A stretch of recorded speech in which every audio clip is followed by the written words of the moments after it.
হযরত ওমর রাদিয়াল্লাহু তাআলা বললেন, ইয়া রাসূলুল্লাহ, জানলেই আপনাকে আমি বেশি ভালোবাসি।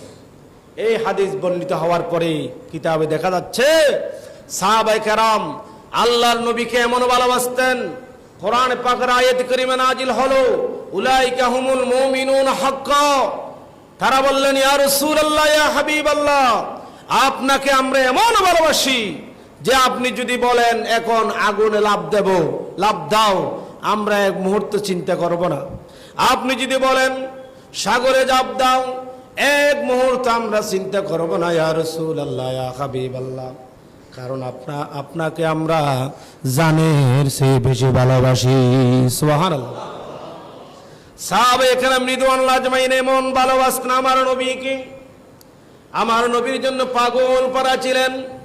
যুদ্ধের ময়দানে, উহুদের যুদ্ধ, হযরত হানজালা রাদিয়াল্লাহু তাআলা যুদ্ধের যখন ডাক এসে গেল, আল্লাহর পেয়ারা হাবিব বললেন যুদ্ধের ময়দানে যেতে হবে।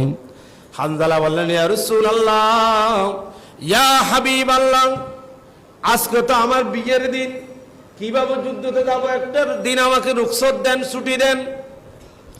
আল্লাহর নবী রাহমাতুল লিল আলামিন বললেন, যাও, তোমার আজকে ছুটি দেওয়া হলো, তোমাকে যুদ্ধে অংশগ্রহণ করতে হবে না। তিনি স্ত্রী নিয়ে বাসর রাত সাজিয়েছেন, সাহাবায়ে কেরামদেরকে নিয়ে আল্লাহর নবী যুদ্ধের ময়দানে রওনা হলেন। হঠাৎ করে রাত গভীর হয়ে গেল, খবর আসলো আল্লাহর নবী রাহমাতুল লিল আলামিন উহুদের যুদ্ধে আল্লাহর নবীকে চিরতরে বিদায় করে দেওয়া হলো। এই খবর যখন আসলো, হযরত হানজালা আর দেরি করতে পারে নাই, তিনি দাঁড়িয়ে গেলেন অস্ত্র নিয়ে। তিনি জানাবতের গোসল পর্যন্ত করার সুযোগ হয় না। স্ত্রীকে বলল, ওগো স্ত্রী, আল্লাহর নবীকে চিরতরে দুনিয়া থেকে বিদায় করে দেওয়ার সংবাদ যখন এসেছে, হয়তো তোমার সাথে আমার আর দেখা নাও হতে পারে। সুবহানাল্লাহ বলেন। কেমন ঈমান! এরাই তো জয় করেছিল সারা ওয়ার্ল্ড।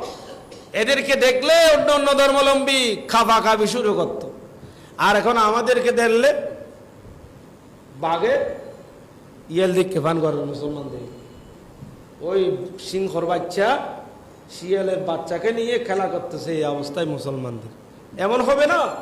আপনাদের যে মূল অস্ত্র ঈমান নামে, যে মুসলমানের মূল অস্ত্র আল্লাহর দেওয়া, এই অস্ত্রটা তো দুর্বল হয়ে গেছে, ঠিক কিনা? এমনি মুসলমান নির্যাতিত, তো মুসলমান নির্যাতিত না হয় আর কে হবে? সত্যকারের মুসলমান কোথায় পাবেন আপনি? সুদে, ঘুষে, হারামে, জালেম, জুলুমে, মিথ্যায় মানুষ এখন ফুরা